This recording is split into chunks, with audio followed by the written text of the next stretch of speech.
Hello everyone, this is Adit Madel. Welcome back to the channel. I hope you guys are doing absolutely fine. So in this video, we're gonna see how we can implement Azure file share in our AKS cluster. So basically कभी कभार क्या होता है ना, if our requirement is कि अपने को multiple pods को एक common storage या common file share कराना होता है जिससे वो same files को दोनों pod access कर सकें. तो उसके लिए हम लोग Azure file share का यूज़ करते हैं. ये native solution है जो Azure हमको provide करता है. So as you can see ये मेरा Kubernetes सर्विस है. ये मेरा K8 वर्कस्पेस नाम से मेरा Kubernetes सर्विस है. सो फर्स्ट हम सबसे पहले जाते हैं अपनी फाइल शेयर क्रिएट करेंगे. तो उसके लिए पहले हमको जाना पड़ेगा स्टोरेज अकाउंट में. So if I search here storage account, यहाँ हमको पहले क्रिएट करना है.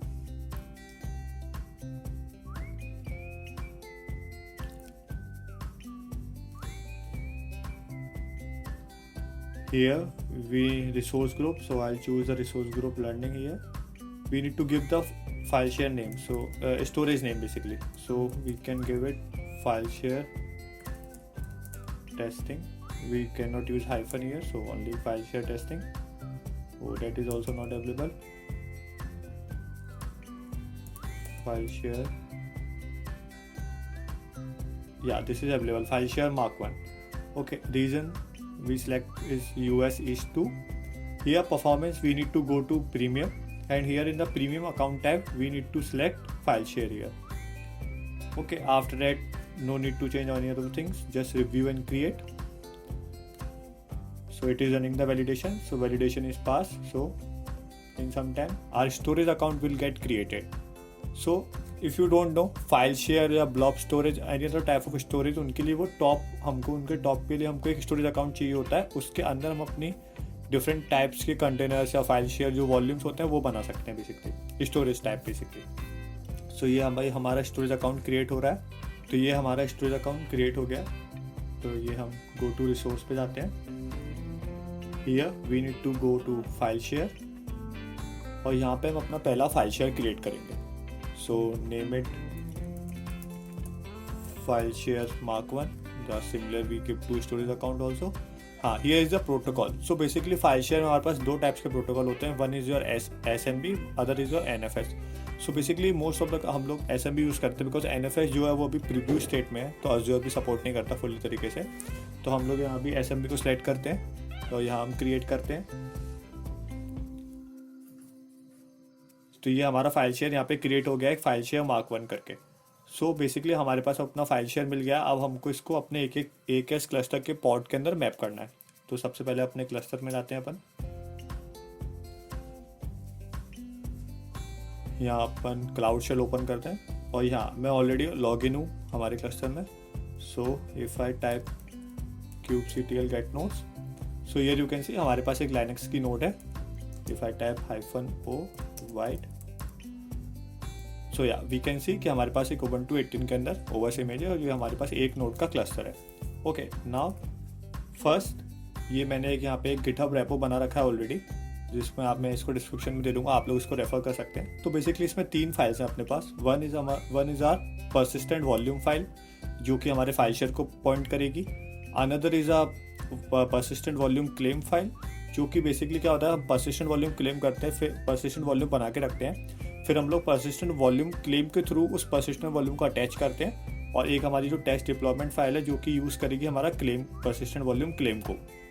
सो फ्लो बेसिकली क्या रहता है, जो पॉड होता है वो आपको कनेक्ट करता है आपका परसिस्टेंट वॉल्यूम क्लेम पे, और जो परसिस्टेंट वॉल्यूम क्लेम होता है वो आपका पॉइंट करता है परसिस्टेंट वॉल्यूम पे. सो ये यहाँ पे स्टेप्स लिखे हुए हैं. तो सबसे पहले हमको क्या करना पड़ेगा, सबसे पहले हमको एक सीक्रेट चाहिए होगा बेसिकली. तो वो अपने को कैसे मिलेगा. So if we again go to that storage account, यहाँ पे हम सर्च करते हैं जो भी हमने क्रिएट किया था स्टोरेज अकाउंट को. ये है हमारा स्टोरेज अकाउंट. हाँ, so here if you go to access keys, so यहाँ पे हम जैसे ये हमारा स्टोरेज अकाउंट नेम है. सो हम एक काम करते हैं, इसको पहले इस कमांड को पहले कॉपी करके एक जगह नोटपैड में सेव कर लेते हैं, बिकॉज हमको इसमें चेंजेस करने पड़ेंगे. So let me just copy it. यहाँ पे मैं नोटपैड ओपन करता हूँ अपना. हाँ, सो ये बेसिकली अपनी कमांड है. सो ये बेसिकली क्या करेगी, एक सीक्रेट क्रिएट कर देगी. So if you don't know the basically the general formula of secret, so basically secret हम लोग एक लाइन में भी क्रिएट कर सकते हैं. हम लोग इसके लिए YAML फाइल भी लिख सकते हैं, बट यहाँ फ्रॉम लिटरल के थ्रू हम लोग सीधे अपनी की और वैल्यू पास करेंगे और हमको सीक्रेट क्रिएट हो जाएगा हमारा. तो पहले आपको यहाँ पास करना है स्टोरेज अकाउंट का नेम. तो वो है कि हमारा ये रहा ऊपर, इसको हम यहाँ से कॉपी करते हैं और ये इस वैल्यू की जगह पर इसको हम यहाँ पर डायरेक्टली ही प्लेस कर सकते हैं. अगर हम चाहें तो हम इन्वायरमेंट वेरिएबल का भी यूज़ कर सकते हैं, बट इधर ऐसी कोई नेसेसरी नहीं है. यहाँ पे हम शो कीज़ करके ये हमको बेसिकली कीज़ मिलती है. तो अभी हम कोई भी एक की उठा लेते हैं, जैसे की A1 वाली, ये हमने की उठा ली और इसको अपन ये जो स्टोरेज अकाउंट की है इसमें पेस्ट कर देते हैं. सो बेसिकली हमको क्या चाहिए कनेक्शन के लिए, हमको स्टोरेज अकाउंट का नेम चाहिए और उसके एक प्राइवेट की चाहिए. नाउ ये हमारी कमांड रेडी है. इसको हम Ctrl+A करके Ctrl+C करके कॉपी कर लेते हैं. Now we again go back to our AKS cluster. Yeah so this is our AKS cluster. तो हम लोग आपको उस कमांड को पेस्ट कर देते हैं. तो ये क्या करेगा, ये एक Azure सीक्रेट नाम से एक सीक्रेट क्रिएट कर देगा. अगर मैं आपको दिखाऊं kubectl get secrets, so you can सी हमारा Azure सीक्रेट नाम से एक सीक्रेट क्रिएट हो चुका है. Okay, now the next thing is अपने को persistent वॉल्यूम बनाना पड़ेगा. तो हम GitHub ओपन करते हैं, ये YAML फाइल को करते हैं, यहाँ से अपन इसको कॉपी करते हैं. पहले इसको कॉपी करके फिर मैं आपको इसको एक्सप्लेन करता. यहाँ पर अपन फाइल बनाते हैं कोड pb-fileshare.yaml. ये बेसिकली persistent वॉल्यूम का फाइल है. इसको पेस्ट करते हैं. तो बेसिकली ये हमारा मेटा डेटा में जो नेम है वो हमारा persistent वॉल्यूम का नेम हुआ. क्या स्टोरेज देना अपने को, वो देना है 5 GB का. Access mode basically different type of access mode होते हैं कि रीड वंस, राइट वंस, इस तरीके के. कि यहाँ पे इस एक्सेस मोड का मतलब क्या है, रीड राइट मैनी, मतलब मल्टीपल पॉट्स रीड भी कर सकते हैं और मल्टीपल पॉट्स सेम टाइम पे राइट भी कर सकते हैं. अब इस जो फाइल शेयर हमने क्रिएट किया उसको हम एक्सेस कैसे करेंगे, जिसके लिए जस्ट अभी हमने एक सीक्रेट बनाया था. तो ये हमारा सीक्रेट का नेम हो गया. ये जो शेयर नेम है, ये share name basically file share का नेम. तो यहाँ पे हम इसको हम चेंज करेंगे. हमने जो नेम दिया था वो था फाइल शेयर Mark 1. हाँ, ये हमारा नेम था जो अभी हमने स्टोरेज अकाउंट के अंदर फाइल शेयर क्रिएट किया था, उसमें नेम दिया था, वो ये रखेंगे. रीड ओनली रखना है कि हमको, कि हम चाहते हैं कि पॉट सिर्फ रीड कर सके, राइट ना कर सके. तो जो हमने अभी फॉल्स रखा है. और बेसिकली माउंट ऑप्शन क्या होते हैं, ये डायरेक्टरी और फाइल के लिए माउंट ऑप्शन होते हैं. ये यहाँ पे 0777 है, मतलब सारे पॉट को फुल एक्सेस है, फाइल डायरेक्टरी के केस में भी और फाइल्स के केस में भी. हम अगर चाहें तो इसको हम अपने अकॉर्डिंग चेंज भी कर सकते हैं. Now just save it. और यहाँ पे अब हम इसको अप्लाई करते हैं. kubectl apply -f pb file share.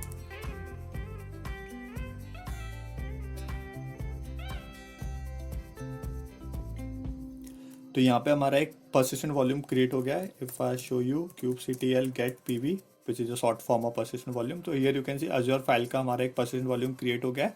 5 GB जिसकी स्पेस है. Access mode, read, write, execute तीनों का है और जो कि अवेलेबल है. तो हमारा persistent वॉल्यूम क्रिएट हो चुका है, जो कि हमारा पॉइंट कर रहा है फाइल शेयर को, जो भी हमने क्रिएट किया था. Now the next part is persistent volume claim. तो सबसे पहले हम इसको यहाँ से कॉपी करते हैं. यहाँ पे एक और फाइल बनाते हैं pbc करके, persistent वॉल्यूम क्लेम नाम की, fileshare.yaml. इस फाइल को पेस्ट करते हैं. तो इसमें बेसिकली कुछ नहीं होता. बेसिकली persistent वॉल्यूम क्लेम हम बनाते हैं तो वो यहाँ स्टोरेज चेक करता है कि 5 GB है. तो अगर फॉर एग्जांपल अपने सिस्टम में multiple persistent volume already created है, तो ये इस क्लेम को कैसे पता पड़ेगा कि उसको उस जगह जाना है, तो वो स्टोरेज के अकॉर्डिंग मैप करेगा. यहाँ पे हम लोग नाम भी दे सकते हैं, बट नो नेसेसरी ये है क्योंकि हमारे पास एक ही persistent वॉल्यूम है. अगर मल्टीपल हुए तो हम उनको नेम के थ्रू, लेबल एंड सेलेक्टर के थ्रू वहाँ पे उनको मैप कर सकते हैं अपन. क्योंकि Kubernetes के केस में डायरेक्टली पॉड जो होता है वो persistent वॉल्यूम से कनेक्ट नहीं करता है, वो बीच में एक persistent वॉल्यूम क्लेम के थ्रू कनेक्ट करता है. तो डायरेक्ट कम्युनिकेशन नहीं होता है, 3-way कनेक्शन होता है बेसिकली. सो इसको हम अप्लाई करते हैं. kubectl apply -f pbc file share. So यहाँ हमारा एक persistent वॉल्यूम क्लेम भी क्रिएट हो गया है. So if I kubectl get pbc, so ये यू कैन सी ये हमारे क्रिएट हो चुका है वॉल्यूम. 5 GB उसका कैपेसिटी है. नाउ हमको क्या चाहिए, हमको चाहिए एक पॉड जो कि कनेक्ट कर सके उसको उसके साथ. तो ये हमारा एक टेस्ट डिप्लॉयमेंट YAML है, इसको हम कॉपी करते हैं.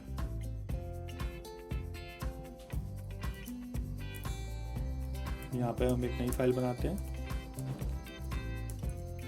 Ctrl+L कोड pod.yaml, यहाँ पे हम पेस्ट करते हैं। तो बेसिकली इसमें क्या हो रहा है, इसमें हम एक पॉड क्रिएट कर रहे हैं जिसका इमेज है CentOS, जो कि बाय डिफॉल्ट इमेज है। इस इमेज को यूज़ करने की जगह हम लोग HTTPD का इमेज यूज़ करते हैं, बिकॉज CentOS में कोई भी प्रोसेस रनिंग नहीं होती है, तो बाय डिफॉल्ट कंटेनर को स्टार्ट करके बंद कर देगी। और जो माउंट पाथ है, बेसिकली हम किस जगह माउंट करना चाहते हैं, तो हम चाहते हैं कि हमारा where www HTML के अंदर वो माउंट हो जाए फाइल शेयर के साथ, या हमको सीक्रेट देना है फाइल शेयर का। ये बेसिकली इस जगह को हमको चेंज करना पड़ेगा। इस जगह अपना आएगा, लेट मी शो यू, अगर अपन गूगल पे उनके ऑफिशियल डॉक्स पे जाते हैं, Azure file share in AKS, मैं इस ऑफिशियल डॉक्यूमेंटेशन का भी आपको दे दूंगा डिस्क्रिप्शन में link. So here if you scroll down ना, सो यू कैन फाइंड कि जैसे ही हमने वो क्रिएट कर लिया, मतलब परसेंट वॉल्यूम क्रिएट कर लिया, तो अपने को ये सब चीज़ें देने की ज़रूरत नहीं है, सीक्रेट नेम, शेयर नेम। उसी जगह हम क्या करेंगे, सिंपली इसको कॉपी करते हैं यहाँ से और यहाँ पे पूरे को पेस्ट कर देते हैं। तो बेसिकली वही सेम चीज़ है, पहले अपन जो सब चीज़ें वैसे पास कर रहे थे, शेयर नेम जो कि वो हमने परसिस्टेंट वॉल्यूम में पास कर दिए, अब सीधे क्लेम के थ्रू अपन उसको मैप कर लेंगे।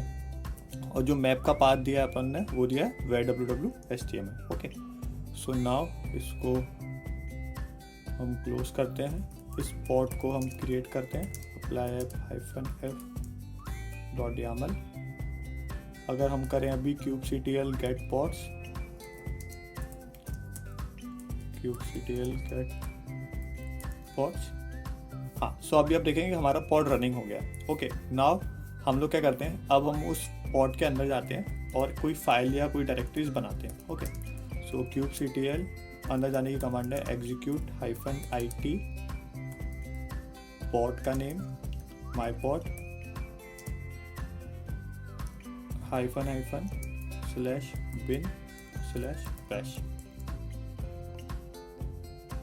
पॉड्स जब, ओके, ये पॉड होता है बेसिकली, kubectl execute-it सेकेंड, ये हम इसको इस तरीके से लिख देते हैं।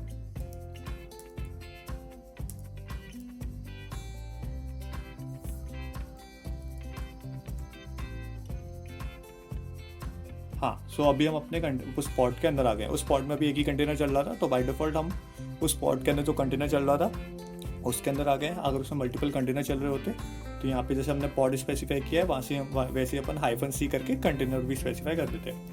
Now if I go to that directory where www HTML, so here आप देखेंगे यहाँ पे भी कुछ भी नहीं है। ओके, मैं साथ ही में जो अपन ने फाइल शेयर क्रिएट किया था वो भी यहाँ ओपन कर लेता हूँ। जैसे ये हमारा स्टोरेज अकाउंट, इसके अंदर ये है हमारा फाइल शेयर और ये हमारा फाइल शेयर है। Okay, now here you can सी अभी कोई भी फाइल इसमें नहीं है। ठीक है, हम वापस इसमें आते हैं। यहाँ पे अब हमको एक फाइल बनाते हैं, touch, let's call it 1 2 3 1.txt 2.py 3.java, मतलब हम पे 3 फाइल बनाते हैं डिफरेंट एक्सटेंशन के साथ। ओके, ये हमने बना दी। यहाँ पे मैं वापस फाइल शेयर पे आया, मैंने यहाँ रिफ्रेश किया, ये फाइल शेयर के अंदर गया। हियर यू कैन फाइंड हमने जो तीनों फाइल बनाई थी वो तीनों फाइल हमारी आ चुकी हैं, 1.txt 3.java 2.py। So basically हमारा जो पॉड है उसके साथ फाइल शेयर जो है वो वॉल्यूम मैप हो गया है। नाउ लेट्स सपोज कि इसका बेसिकली यूज़ केस क्या है। अब नाउ लेट्स सपोज कि हमने 3 फाइल क्रिएट कर दी। ओके, नाउ चलो एक फाइल और क्रिएट कर लेते हैं, 4. Let's call it JS। Okay, तो हमने 4 फाइल क्रिएट कर दी। नाउ हम इसके बाहर आते हैं, कंटेनर के इस पॉड के बाहर आते हैं। अब हम अगर यहाँ देखते हैं kubectl get all, तो ये हमारा एक पॉड चल रहा है अभी। ठीक है, नाउ हम इसको डिलीट करते हैं। इसको यहाँ से कॉपी किया, kubectl डिलीट, इसको पेस्ट किया और यहाँ हम इस पॉड को डिलीट करते हैं। तो हमने उस पॉड को वहाँ से डिलीट कर, डिलीट हो गया।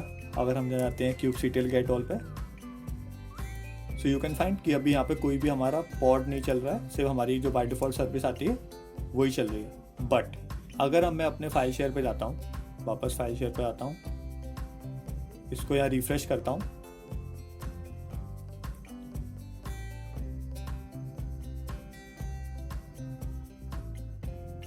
इसको यहाँ रिफ्रेश करता हूँ। अगर मैं इसके अंदर जाता हूँ, हाँ, सो यू कैन फाइंड जो हमने 4 फाइल बनाई थी ना वो हमारी हैं, क्योंकि वो हमने परसिस्टेंट वॉल्यूम मैप कर दिया है। तो परसिस्टेंट वॉल्यूम की लाइफ साइकिल कब होती है ना, जब हम लोग उस वॉल्यूम को डिलीट करेंगे।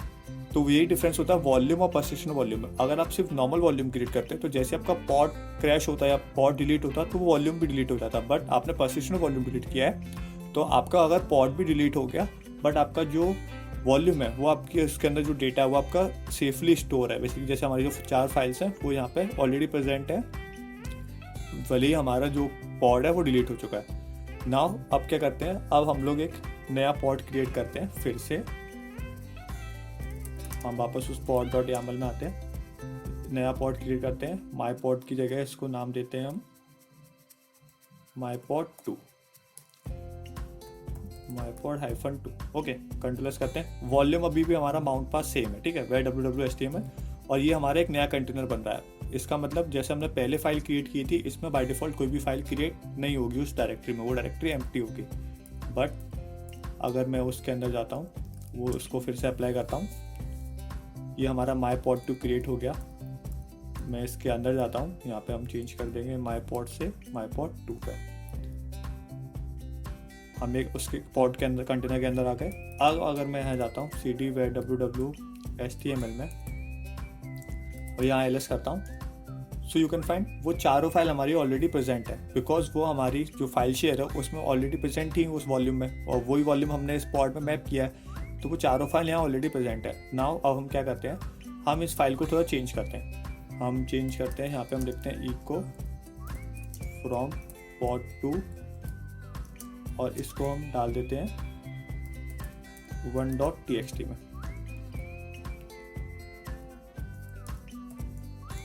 ओके, ये हमने फाइल के अंदर चेंज कर दिया। अगर मैं आपको दिखाऊं podcat 1.txt करके तो उसमें लिखा है from pod2। ओके, नाउ अब क्या करते हैं, एक नया पॉड फिर से क्रिएट करते हैं। YAML में आते हैं, pod2 की जगह आप इसको नाम देते हैं mypod3। ओके, तो ये बेसिकली हमारा दूसरा पॉड है। अब हम इसको फिर से अप्लाई करते हैं, सो यू कैन फाइंड हमारा mypod3 भी क्रिएट हो गया। अब हम लोग इसके अंदर जाते हैं, यहाँ पे mypod3 कर देते हैं।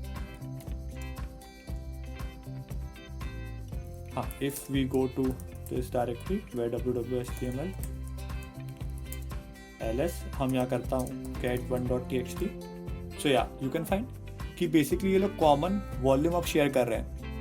तो अगर हमारी रिक्वायरमेंट ऐसी है कि हमको मल्टीपल पॉड्स को कॉमन डेटा शेयर कराना है, या फिर हम चाहते हैं कि कॉमन फाइल्स को यूज़ करें, सेपरेट ना हो, तो उसके लिए हम लोग फाइल शेयर यूज़ कर सकते हैं। इधर आपने देखा कि हमने mypod2 के थ्रू एक फाइल में डेटा लिखा था echo from pod2, और वो हमारा इसमें भी आ रहा है। अब मैं अगर इन दोनों पॉड को डिलीट भी कर देता हूँ फिर भी वो मेरा फाइल शेयर पर रह रहेगा। मैं आपको GUI से भी दिखा देता हूँ। अगर यहाँ हम रिफ्रेश करते हैं, सिंपली उसके अंदर जाते हैं, यहाँ हम टेक्स्ट पे जाते हैं, यहाँ वैसे भी साइज दे सकते हैं, इसका 10 बाइट्स हो चुका है। हम यहाँ अगर टेक्स्ट पे जाते हैं, सो यू कैन फाउंड ये लास्ट मॉडिफाइड हुआ था, और इसका कंटेंट हम, हाँ, ये आप देख सकते हैं, लास्ट मॉडिफाई 654 को हुआ था 13 को। सो यू कैन फाइंड कि हम कॉमन फाइल शेयर क्रिएट कर सकते हैं, जिससे हमारे मल्टीपल पॉड्स जो हुए उसमें हम लोग जो डेटा होता है उसको परसिस्टेंट करने के लिए हम लोग फाइल शेयर यूज़ कर सकते हैं। ये फाइल शेयर एक नेटिव सॉल्यूशन है जो कि Azure हम खुद को प्रोवाइड करता है। मैं डिस्क्रिप्शन में आप मेरी गिटहब की लिंक, जहाँ पे आप ये सारी कमांड्स हैं, और ये जो ऑफिशियल पेज है वो भी आप, मैं दोनों के डिस्क्रिप्शन पर डाल दूँगा, आप लोग वहाँ से रेफर कर सकते हैं। So that's all in this video guys. I hope you like this video. I'll see you in the next video. Adit Madil signing off.